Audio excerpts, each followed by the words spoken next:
하나님의 말씀 사도행전 1장 3절에서 5절까지 우리 한 목소리로 봉독하겠습니다. 그가 고난받으신 후에 또한 그들에게 확실한 많은 증거로 신이 살아계심을 나타내사 40일 동안 그들에게 보이시며 하나님 나라의 일을 말씀하시니라. 사도와 함께 모이사 그들에게 분부하여 이르시되 예루살렘을 떠나지 말고 내게서 들은 바 아버지께서 약속하신 것을 기다리라. 요한은 물로 세례를 베풀었으나 너희는 몇 날이 못되어 성령으로 세례를 받으리라 하셨느니라. 아멘.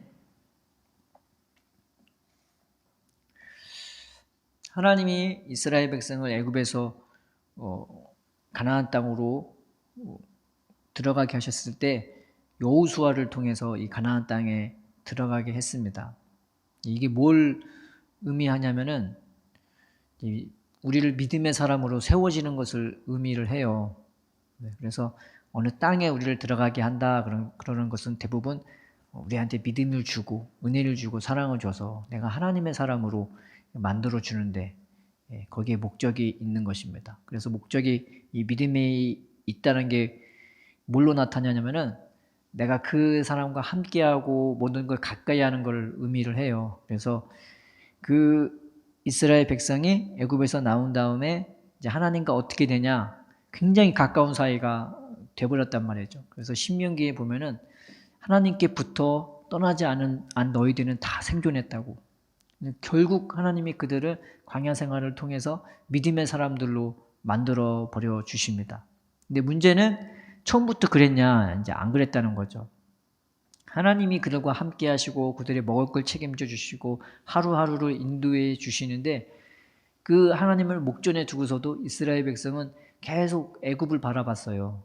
그렇게 애굽에서 그 고생하기 싫었고 그렇게 슬퍼하고 탄식했던 이스라엘 백성이 막상 나오니까 애굽을 바라봤단 말이죠.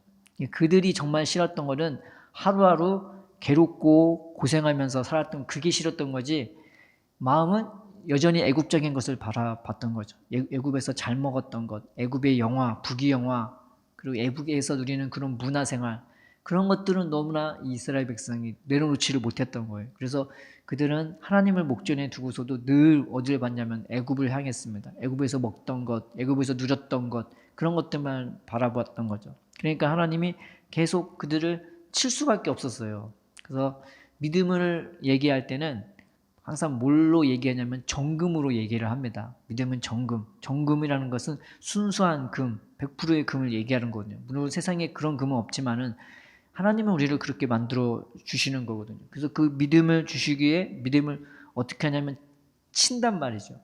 그래서 믿음의 사람으로 세워주기 위해 하나님은 그들을 막 치시기 시작하는 거예요. 그래서 그들을 쳐갖고 낮춰갖고 자꾸 깨닫게 하는 거예요. 그거 가지면 너를 살리는 게 아니라 그것 때문에 네가 죽는 걸 가르쳐주기 위해서 하나님은 그렇게 그들을 그 죄 가운데 두셨던 겁니다. 그 죄가 우리를 죽게 만들어요. 욕심이 나를 죽게 만들고 세상을 바라보는 그게 나를 죽게 만들고 그게 나를 억누른단 말이에요. 깨닫지 못하는 이스라엘 백성은 나를 사랑하시고 함께 하시고 인도해 주시는 그 하나님의 품에서 자기의 삶을 어떻게 개척할지를 전혀 몰랐어요. 그러니까 하나님이 계속 그렇게 쳐버리니까 결국 그런 것들이 하나둘씩 벗겨지면서 이제 하나님의 은혜와 사랑이 깨달아진 거죠. 그래서 이 믿음을 주시기 위해 하나님이 계속 그들에게 했던 게 자꾸 치시는 거였어요. 그래서 자꾸 막 이렇게 좌절하게 만들고 슬프게 만들고 괴롭게 만들어요. 이제 하나님이 그렇게 만드는 게 아니라 자기의 죄가 그걸 자신을 그렇게 만드는 거죠. 그런데 하나님이 더 그렇게 되도록 이렇게 역사하셨던 겁니다.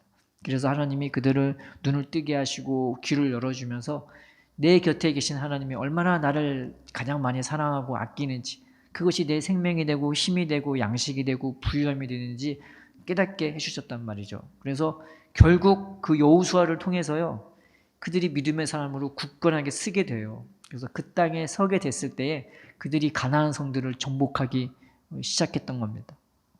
신앙생활도 마찬가지죠. 제자들이 예수님을 따라다녔지만 제자들도 여전히 믿음이 없는 사람들이었습니다. 예수님이 누군지를 온전히 알지 못했고 그랬기에 이리 방황하고 저리 방황하고 또 이리 휘둘리고 저리 휘둘리고 예수님의 제자들도 그랬었죠. 그런데 이 이스라엘이 그렇게 가나안 땅에 들어갔지만 그 하나님의 장막은요, 어디 쉴 곳을 얻지를 못했어요. 막 이리 옮겨 다니고 저리 옮겨 다니고. 왜냐하면 아기가 그게 믿음의 사람이 됐다는 게 뭘 의미하냐면은 아기가 이제 바로 서서 걸을 수 있는 수준이 됐다는 것을 의미하는 거예요. 이 애가 늘 기기만 하고 울기만 하다가 이제 걸을 수 있고 움직일 수 있고 밥도 먹을 수 있고 딱 그 정도 수준이 됐다는 것을 의미하는 거거든요. 근데 거기로서 만족하는 부모는 없어요. 이 아이가 초등학교 수준인데 이제 유치원 수준인데 자기 아들이 그냥 항상 유치원 수준이면 얼마나 마음이 괴롭겠습니까? 부모는 마음이 쉼을 얻지 못하는 거죠. 그래서 하나님의 장막이 가나안 땅에 들어왔을 때 쉴 곳을 얻지 못하고 이리저리 옮겨 다녔다는 게 바로 그런 의미가 되는 거예요. 이스라엘 백성이 더 성장하고 성숙해서 이 아이가 자기 밥값을 해야 되잖아요. 자기 사랑구실을 해야 되는데 못하는 거예요.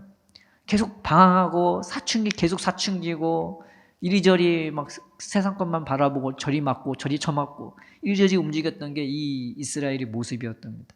근데 그런 가정 중에서 어떤 사람이 쓰냐? 다윗이라는 사람이 섰단 말이죠. 다윗이라는 사람이 이제 이스라엘의 왕이 되니까 다윗이 어떻게 했냐? 막 사랑하고 품어주고 세워주고 그렇게 사랑의 사람이었어요. 그 이름의 뜻처럼 사랑이었어요. 사랑 그 자체였단 말이죠. 그냥 하나님이 이 다윗을 통해서 자신이 영원히 거할 산성을 예루살렘에 딱 만들어 주셨다는 겁니다. 그래서 그 예루살렘이 뭘 의미하냐면은 내가 영적으로 온전히 서 있는 것을 의미하는 거예요. 이제 믿음의 사람을 뛰어넘어서 내가 이제 하나님의 관계에서 하나님 정말 살아계시네 그 정도가 아니라 내가 수준이 하나님의 수준이 되는 거예요. 늘 하나님과 함께하면서 하나님처럼 누군가를 사랑하고 품어주고 심지어 나를 배반하고 나를 욕하는 자조차도 품어줄 수 있는 사람이 된 게 이 다윗의 왕국이었습니다. 하나님은 자기 집을 거기서 딱 거행했을 때 됐어. 난 이제 영원토록 내가 여기서 쉴 거야 라고 말씀을 하세요. 내 아들이 이제는 커갖고 사랑하는 사람을 만나갖고 그 여인을 사랑해 줄 수 있고 또 자기 가정을 견실히 지키고 보호해 줄 수 있는 능력이 되고 자기 자녀를 제대로 사랑으로 양육할 수 있는 게 부모가 그러할 때 제 마음이 쉼을 얻잖아요. 이 아이에 대해서는 얘는 이제 내가 걱정 안 해도 되겠다. 이제 다윗의 왕국이 세워졌다는 것은 바로 그런 거를 의미하는 것입니다. 내가 영적으로 성숙하고 영적으로 이제 온전하게 되었을 때 그래서 이스라엘이 가장 하나님 앞에 합당했을 때가 바로 다윗의 때였습니다. 그때가 서로 사랑하고 서로 용서해주고 붙들어주고 세워주는 나라 온전한 신앙으로 세워지면서 하나님 사랑으로 똘똘 뭉쳐진 나라가 바로 다윗의 왕국이었기 때문입니다. 그래서 하나님이 다윗에게 약속하기를 내가 예루살렘은 영원토록 내 보좌를 삼고 절대 무너뜨리지 않을 거야 라고 말씀해 주셨어요. 너희가 다윗처럼 내 앞에서 살아가기만 한다면 그렇게 얘기했거든요. 그래서 다윗이 그 예루살렘 산성에 전복된 적이 한 번도 없었습니다. 그렇게 수도 없이 여호수아 때에 성들을 정복했고 또 다윗 때에 모든 나라를 다 정복했던 이 이스라엘이 무너질 거라고 누구도 예상을 못했어요. 그런데 히스기야 때 한 번 이 나라에 위기가 오죠. 이제 다윗 이후로 솔로몬 이후로 그들이 하나님을 떠나기 시작하는 거예요. 첫사랑을 잃어버리고 그 은혜를 잃어버리고 믿음에서 떠나고 사랑에서 떠나고 이제 욕심으로 사니까 자기들이 자기의 힘을 삼고 권력으로 삼고 연약한 자 가난한 자를 살피지도 돌보지도 않고 그렇게 세상을 의지할 때마다 자기가 의지하는 나라를 통해서 오히려 공격을 받아요. 꼭 자기가 의지하는 그걸 통해 공격을 받습니다. 그래서 아람을 의지했더니 나중에 아람을 통해서 이 요단강 동쪽 지역의 모든 나라를 다 잃어버려요. 그리고 아수르를 의지했더니 이 아수르가 이스라엘을 망하게 했습니다. 북이스라엘을 완전 망하게 해버렸어요. 그래서 거기에 있는 백성들을 다 모조리 다른 데로 뿔뿔이 흩어지게 하고요. 다른 나라 민족을 그 사마리아 지역에다가 그 북이스라엘 지역에다 심어 넣어버려요. 그래서 유다 사람들이 사마리아인을 잡종이라고 해서 그 인간답지 않게 여기는 거예요. 같은 그 이스라엘 사람을 여기지 않는 것입니다. 그게 이제 예수님 시대의 배경이 되는 거예요. 그런데 그 아수르에 의해서요, 이 유다 땅도 위기가 와요. 히스기야 시대 때 이 아수르가 쳐들어왔는데 예루살렘을 빼놓고 모든 성을 다 정복해 버렸어요. 그러니까 딸랑 예루살렘만 남은 거예요. 그러니까 나라가 존재하는 것도 아니죠. 겨우 성 하나 남았는데. 그러니까 나라가 위태한데 막 이스라엘이 유대인들이 어떻게 할까 하나님께 같이 기도하고 했는데 놀랍게도 그 사내립이 철수해 버려요. 하나님이 그 아수르 군대를 도망가게 하고 뒤로 물러가게 하고 나중에 그 사내립 왕조차 죽게 만듭니다. 하나님이 그런 구원을 베풀어 주셨어요. 그래서 나라가 기적과 같이 다 다시 회복이 돼버려요. 모든 성들도 다 회복이 되고 그러니까 하나님이 함께한다는 그런 은혜가 있기 때문에 하나님이 이 예루살렘 산성을 지켜주셔. 하나님은 우리를 사랑하셔. 붙들어 주셔. 그래서 그들한테 있었던 믿음이 뭐였냐면은 이 예루살렘 산성은 절대 무너지지 않을 거야. 하나님이 결단코 우리를 사랑하시기 때문에 우리를 결코 버리지 않으셔. 그들은 하나님의 말씀을 듣고 그 하나님을 알기보다는 그 예루살렘 성이 자신들의 우상이 돼버렸어요. 그래서 무너지지 않을 거라는 그 예루살렘 산성이 몇 세대 후에 결국 무너지게 돼버립니다. 왜냐하면 하나님을 사랑하지 않고 하나님 말씀대로 살지도 않고 그냥 자기 욕심대로 살고 하나님 떠나면서 자기 이웃을 돌보지 않고 종교생활을 한다고 하지만은 그건 형식일 뿐이지 진정 하나님을 사랑하고 그 하나님의 은혜를 받는 사람은 없었던 거예요. 결국 망할 수밖에 없었습니다. 그래서 어떻게 망했냐면은 그 성벽을 다 헐어버리고 그 안에 있는 왕의 집, 왕궁과 그 안에 있는 일반 시민들이 사는 그런 집까지 다 불태워버려요. 한마디로 말하면은 도시가 흔적도 없이 그냥 사라진 건데 완전 폐허가 돼버린 거예요. 그러니까 그래서 그런 상태로 이 이스라엘 사람들은 다 유대인들은 다 외국으로 끌려갔고요. 사로잡혀서 끌려가고 거기에 누구만 남겼냐? 그 바벨론 왕이 거기에 가장 가난한 자, 가장 미천한 자, 가장 무지하고 무식한 자들만 거기에 남겨둔 거예요. 그러니까 나라가 쓸 수가 없죠. 항상 구걸이나 하고 그냥 남 밑에서 일했었던 그냥 먹을 거나 걱정했던 사람들이 거기에 남았는데 무슨 일을 할 수 있겠어요? 어떻게 나라가 세워줄 수 있겠어요? 그 상태로 쭉 가는 거죠. 그러니까 그들에게는 이루 말할 수 없는 실패, 이루 말할 수 없는 절망감, 이루 말할 수 없는 상실감으로 가득 찰 수밖에 없어요. 나라가 망한 것보다 더 큰 슬픔은 하나님이 우리를 버렸다는 그런 자괴감, 슬픔이 가득 찼고 그리고 그런 하나님 앞에서 스스로를 변호도 할 수 없는 게 자기가 벌받기 너무나 합당했기 때문에 자기가 자기를 봐도 망할 짓을 한 거란 말이에요. 얼마나 그 유대인들이 악질이었으면 바벨론 왕이 야 네가 망한 거는 내가 힘이 세서 하니까 네가 하나님 앞에 똑바로 못해서 하나님이 날 시켜서 널 망하겠다고 그렇게 말할 정도로 누가 봐도 망해도 싼 그런 유대인들이었던 겁니다. 그러니 그 예루살렘이 무너지면서 그들의 신앙도 무너지고 그들의 소망도 무너지고 그들이 붙잡고 있던 하나님에 대한 그런 사고방식도 완전히 무너지면서 그들은 외국에 살면서 이루 말할 수 없는 절망감과 슬픔, 괴로움으로 살 수밖에 없었던 것입니다.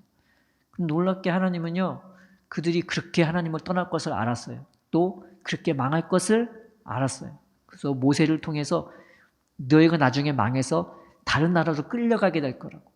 그런데 거기서 너희가 마음을 돌이켜 내게 돌아오면 내가 너희를 거기서 다시 돌아오게 할 거라고 분명히 말씀해 주셨고요. 또한 모든 선지서들이 다 이때를 겨냥하고 있어요. 완전히 무너진 상태, 완전히 망한 그 상태가 됐을 때 하나님의 너희를 다시 불러주실 거라고. 그래서 에스겔을 통해서도 너희가 그 여호수아를 통해 거했던 그 가나안 땅, 그 믿음 내가 다시 찾게 하고 돌아오게 할 거라고. 또 예레미야를 통해서 하신 말씀이 너희가 완전히 무너진 그 이스라엘 땅에서 내가 다시 먼 바빌론 땅에서 돌아오게 할 그날이 있을 거라고. 그래서 내가 너희를 세우고 건설해서 그 안에 생명과 그 평강을 풍성하게 부어줄 거라고 주님은 약속해 주셨습니다. 그래서 성경이 편집된 거가 언제냐면요, 이 바벨론 포로기 때, 그때부터 성경이 편집되기 시작한 거예요. 말씀해 주신 이유가 뭐냐면은 완전히 무너진 인생, 완전히 어떻게 할 수 없는 인생, 스스로를 어떻게 구원할 수도, 어떻게 세워나갈지도 모르는 그런 인생들에게 주어진 말씀이 이 성경책이 되는 것입니다. 그래서 한 100년이 좀 넘어서요, 느헤미야가 예루살렘이 완전히 망했다는 소식을 듣게 됐어요. 그래서 느헤미야가 다시 예루살렘에 보면서 하나님께 기도하게 하라, 하나님 우리의 죄를 용서해 달라고, 다시 이 예루살렘 산성을 세워달라고 하나님 앞에 기도했어요. 그런데 애굽이 그 술 맡은 관원장이었거든요. 그런데 황제로부터 신임을 받는, 그 당시에 술을 맡은 자는 굉장히 직급이 높은 사람입니다. 왜냐하면 거기 어떤 독을 탈지 모르기 때문에 그 술 맡은 관원이 된다는 것은 왕의 생명을 지켜주는 위치이기 때문에 굉장히 높은, 왕이 신뢰할 만한 사람들을 그 옆에 세우는 것이, 아무나 그 자리를 세우는 것이 아닌 거죠. 그러니까 그만큼 왕의 신임을 받는, 왕으로부터 사랑을 받는, 자기 왕의 친구 같은 그런 사람인 것입니다. 그런데 왕이 느헤미야가 근심해하는 그 모습을 보고, 네가 왜 근심하냐, 얼굴에 수심이 가득하냐 물어보니까, 내 나라, 내 왕궁이 불에 타서, 예루살렘 산성이 불에 타서 없어졌기 때문입니다. 그래서 왕이 그것을 보고 아낌없는 지원을 해주는 거죠. 그 느헤미야가 거길 갔거든요. 예루살렘 산성으로 먼 길을 떠나서 예루살렘 산성에 갔더니 들은 대로 처참하게 그지없는 거예요. 차라리 여기가 빈 들판이면 거기다 성을 짓는 게 나을 건데, 이거는 완전히 폐허란 말이죠.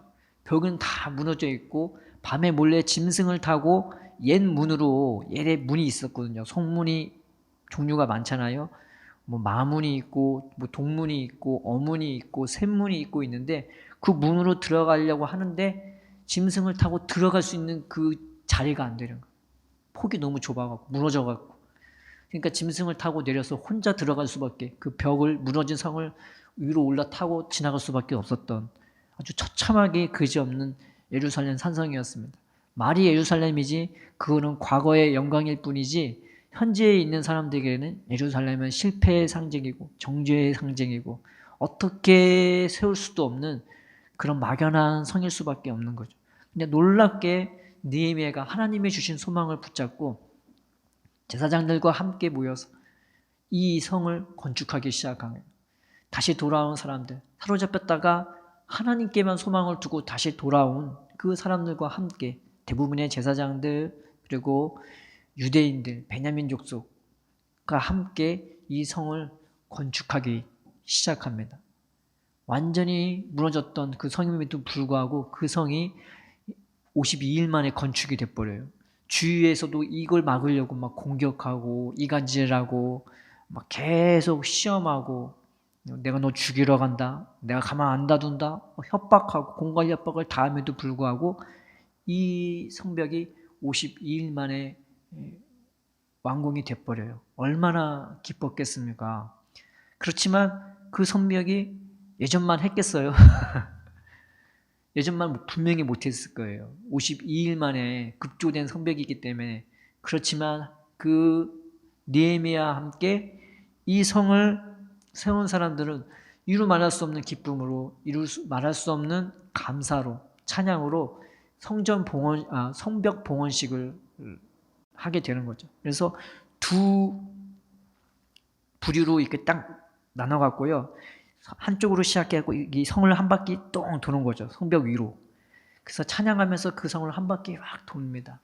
하나님이 그곳에 함께 해주셔서 비록 성벽은 예전과 같은 그런 영광과 위엄이 없겠지만 그 전보다 더한 위로와 은혜와 사랑과 소망으로 가득가득 채워주세요. 이 사람들이 얼마나 기쁜지 감사한지 그 찬양을 드리면서, 그 예배를 드리면서 그들은 울기도 하고 웃기도 하며 그렇게 하나님 앞에 예배를 드릴 수밖에 없었습니다. 하나님이 그 전보다, 다윗 시대와 솔로몬 시대보다 더하게 그 예배를 받아주신 이유는 성벽이 아름다웠기 때문이 아니라 그 예배를 드리는 그 사람들의 존재 자체가 이미 바뀌었기 때문입니다. 더 겸손해지면서 더 하나님의 은혜로 살아가고 그 사랑으로 살아갔기에 그들이 무너진 성벽이었지만, 무너진 그들이었지만 그들을 한 명 한 명 선배에게 세워주면서 그들 사람들도 다시금 은혜로 사랑으로 세워졌기 때문에 그 예배를 하나님은 이전보다 더한 은혜와 사랑으로 그 예배를 받아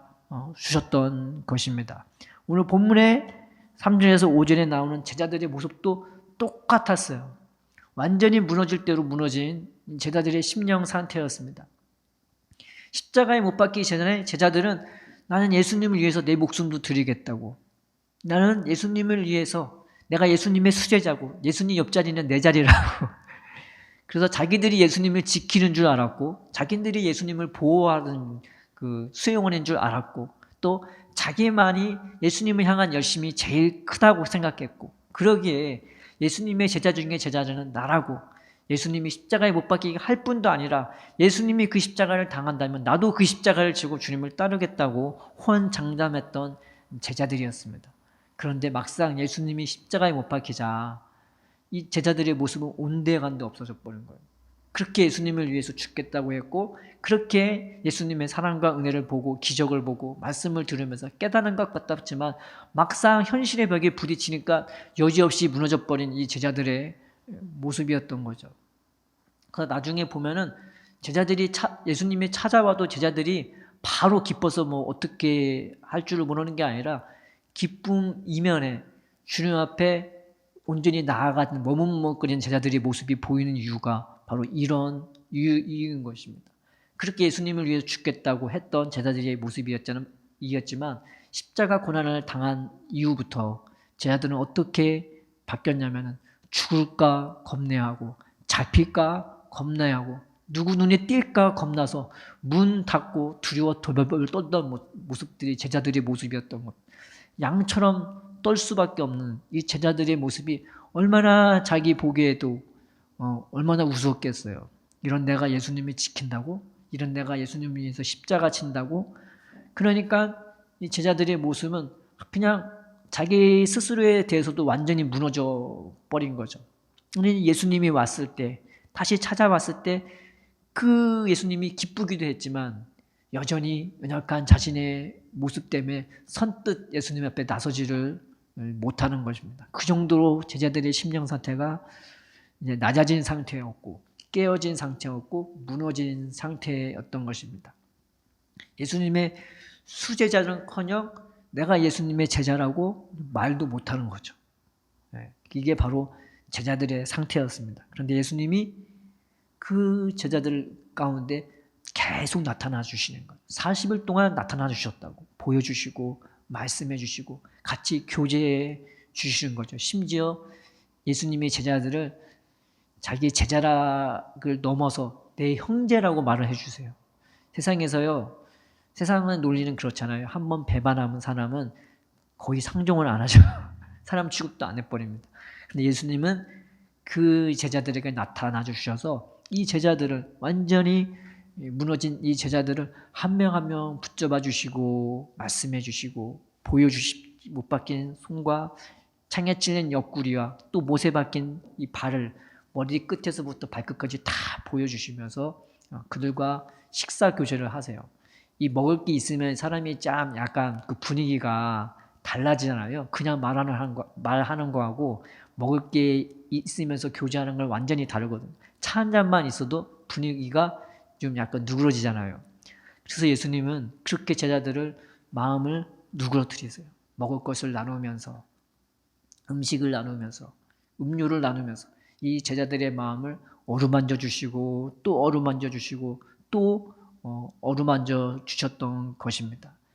그래서 처음 예수님을 따랐을 때는 그저 기뻐서 어쩔 줄 몰랐던 예수님 제자들의 모습이었겠지만 이 두 번째 이 부활하신 후에 나타나신 예수님을 통해 이 세워진 제자들은 이전과는 다른 거예요. 왜냐하면 완전히 겸손해진 상태에서 낮아진 상태에서 무너진 상태에서 예수님이 40일 동안 그들을 세우고 붙잡아 주셨던 것이기 때문에 그들의 심령은 내가 똑똑하고 잘나서 기도 많이 해서 말씀 많이 봐서 열심히 서서 세워진 게 아니었단 말이죠.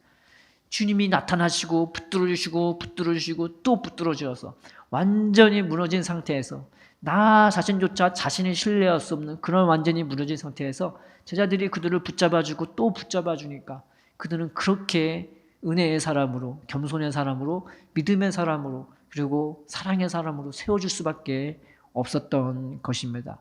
성령의 역사는 무엇이냐? 그냥 내가 기도 열심히 하면 부어지는 게 성령의 역사가 아니라 이렇게 무너진 심령 위에 주님이 붙들어 주시는 은혜로 세워진 자들 위에 부어진 게 성령의 역사였던 것입니다. 우리는 정말 무너져야 할 것들이 너무 많잖아요. 근데 이게 잘 안 돼요. 근데 무너지는 것도 주의 은혜였던 거죠. 바벨론 포로기에 우리의 인생은 끝났어. 내 나라는 끝났어. 나는 하나님으로부터 버림받은 사람이야.